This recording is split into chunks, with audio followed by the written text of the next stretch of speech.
Welcome to the Rustic Garden Homestead. In today's episode of Friday Morning Ramblings, I just want to talk about, it's just about spring, thank goodness. Another, I don't know, what is it, 4 weeks or something like that? But what do you do to get your bed ready, to get your garden ready for spring? And this is what I'm doing. Next week I'm going to be talking about how to use polycarbonate, corrugated polycarbonate to set up cold frames, warm up your soil, get plants out early. I'm waiting for the snow to melt right now, but I'll be doing that all next week. I have some projects going on, and that's part of what I like to do in the spring, is identify the different projects I want to get accomplished before the growing season is fully underway. So I brought in, or went and bought, PVC piping, some wood. I'm going to be building frames, and these frames are going to hold greenhouse plastic to get some plants out early. Then when that's done, I'm going to put agricultural fabric on them, and that's an insect barrier. I don't feel like spraying and doing as much spraying as I had to do last year with a garden my size. You know, one of the things I'm trying to do is grow more food, make my garden more functional. I still want to keep kind of the beauty I see in it with lots of arches and trellising and stuff like that. But I want to cut back on the amount of work I have to do to keep insect damage down. So I'm going to build some frames. I'll be showing you, videos on all of that. Bought some of the corrugated polycarbonate and some corrugated PVC. They're a little bit different. One's more of a plastic with not a UV rating. The polycarbonate has a UV rating. Anyway, you can see a little bit of what I'm doing is I've just dropped them over right now on top of my raised beds. They're going to be collecting heat, and I'll be doing this really full time, so to speak, next week. So I'll be doing a video specifically on this. But I want to put this out now, get the soil warmed up to that 50 degrees I've been talking about, because it's not so much about the ambient temperature of your growing zone or your growing area. It's really about how soggy your soil is, how warm your soil is, and that lets you know when you put in the cool weather crops, the warm weather crops. But I'm really excited. This was the no dig garden. I'll be clearing that out. That 8-foot piece of polycarbonate I just showed you, a piece will be going right in there, and I'm going to be planting all radishes through there next week. Let me just show you how well the stuff's doing indoors before I continue wandering around my garden. Peppers, tomatoes started really early, but they're doing so well. South-facing window, some side lighting. These were started really early. I'm not actually starting my tomatoes, my big batch, until next week. I'll start some more peppers too. But these are for early peppers, so these are going to be my experimental plants. They'll go out under that polycarbonate in the polytunnels and stuff like that. Even have a tomato coming out, a couple of them. Those are tiny Tims. Let's go over to the other space, and in here, lots of flowers. I mean, they're all doing really well. And because I've been moving my plants out into the cold frames, my cool weather crops, I have all this extra space, so it's really working this year. This is my main wave of peppers, nice and healthy. These will all be getting potted up soon. Onions, I'll be trimming these will be going outside. Rosemary, cherry tomatoes for an experiment. Some of the ginger, that's what's left. More coming up. I have those in quart pots already. But things are going pretty well. I'm starting to feel spring's just around the corner. Very excited to have all this. So let's go back outside. But what I wanted to talk today about was really, this is the time to start thinking about your garden design, your trellising. I've gone over this a lot. That is a trellis. That is a closet rack from Home Depot. That makes a great trellis for cucumbers, green beans. This is building mesh. Actually, let me just show it to you because I bought some. It's only $3. That's the mesh right there, this piece. And I'm going to cut this into 3-foot sections, bend it in a rainbow, and it's what's going to hold my polycarbonate in that frame. Instead of using wood like right over there, or having to frame it out in wood like that, I'm going to use that mesh. So I like going into Home Depot and Lowe's and just really wandering around. This is what you put into concrete to strengthen the concrete. This is going to be a trellis. I like looking around and seeing what things I can repurpose. So, the mesh is a nice frame there for growing upwards. This is my alternative to cattle panel. It comes in a nice small size so that you can really, put it wherever you want. And most of my beds and everything are really in shape. There's another trellis you've seen before. That's just T-posts and some fencing. That'd be perfect. You just put the T-posts in. They're about $4 or $5. And then you could drop this right on here. You have a great trellis you can grow vertically. Growing vertically is going to save you space. You'll get more production and more, vegetables out of your garden. So I'm really kind of looking to see how the beds are doing. If you look closely, you can see the alfalfa pellets on top. Now would be a good time to put more alfalfa down. If you have compost, your ground's starting to warm up, you could put your compost down, you could put down the alfalfa pellets. That's what they look like. That will all get worked into the top of the soil. I'm just really excited for spring. I mean, the garden looks pretty good in my opinion. This is where I take a look at what I want to move. I'm going to be moving all of my vertical towers. They're all going to go right in here. Some of the rusted guarded wren towers that hopefully some of you got that were that 500 print run, so to speak. They're all sold out, by the way.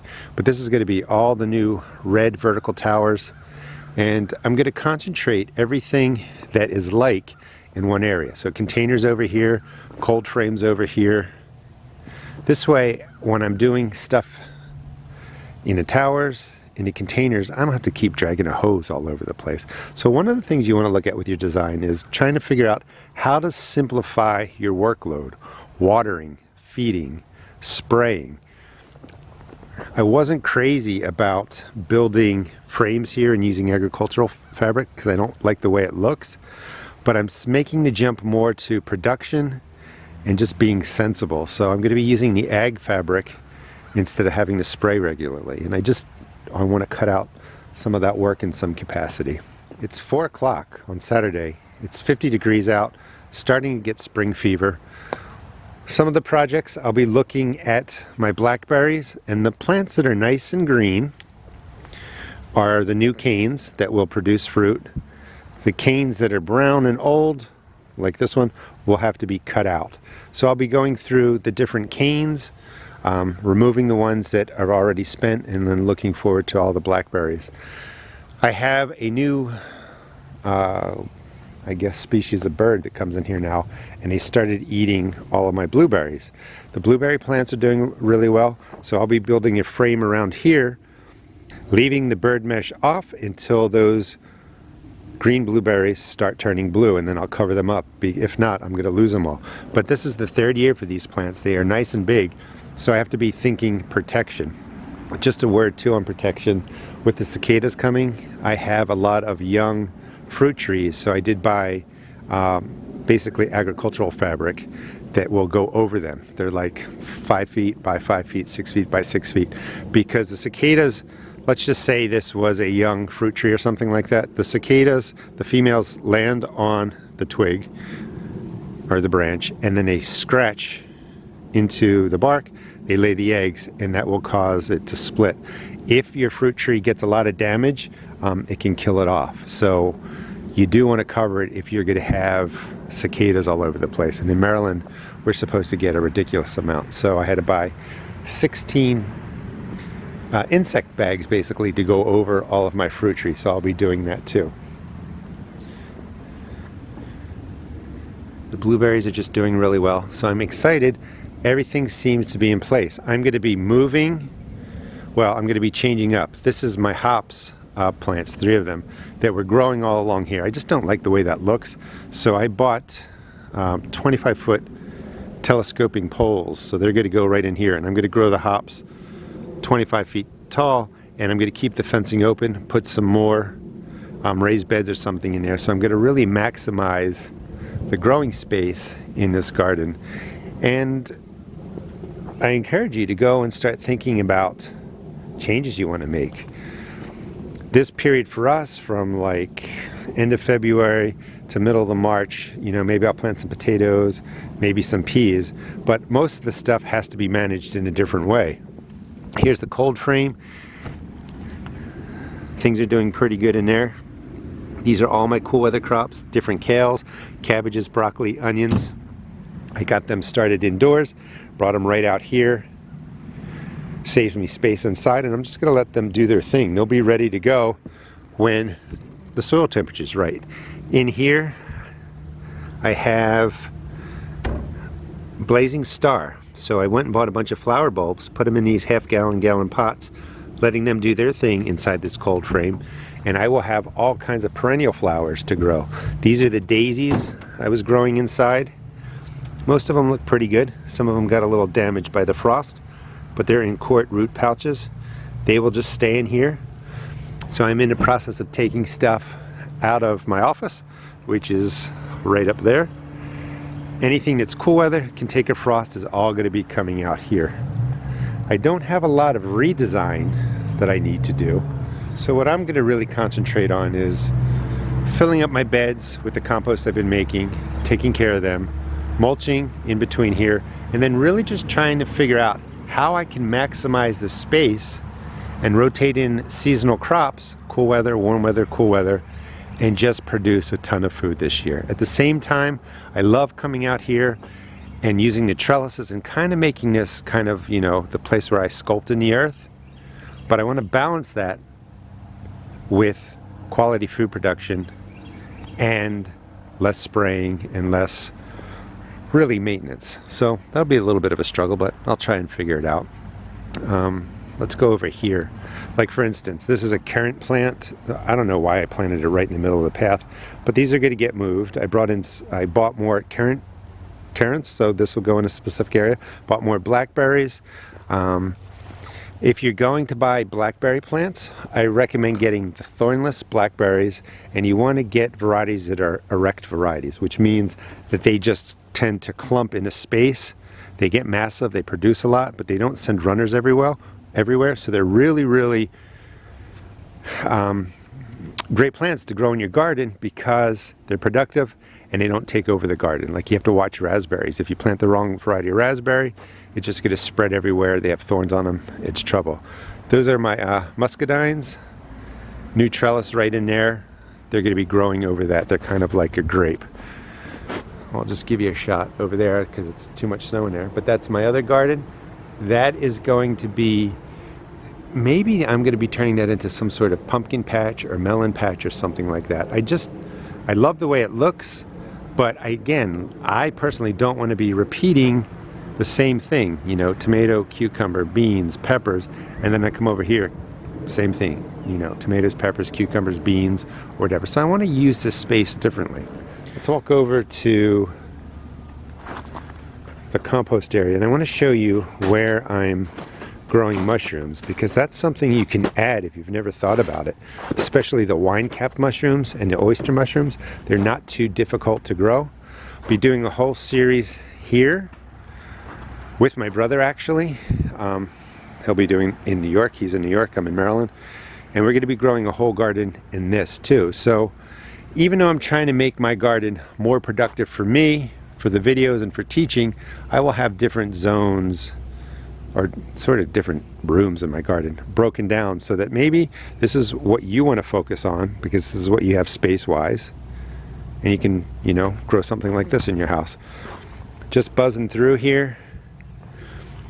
The dill has finally died because we got down below 20, but I didn't know dill was a cool weather crop. That froze a lot, it was fine. So I'm gonna start dill even earlier and later in the season. It was really, really good.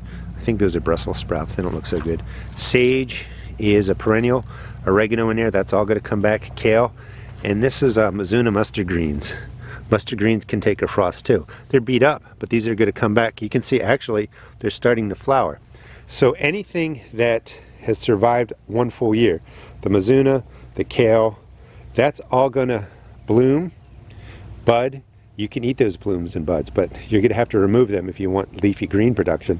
But before you do that, let them continue and then just enjoy picking the flowers and the buds and eating them.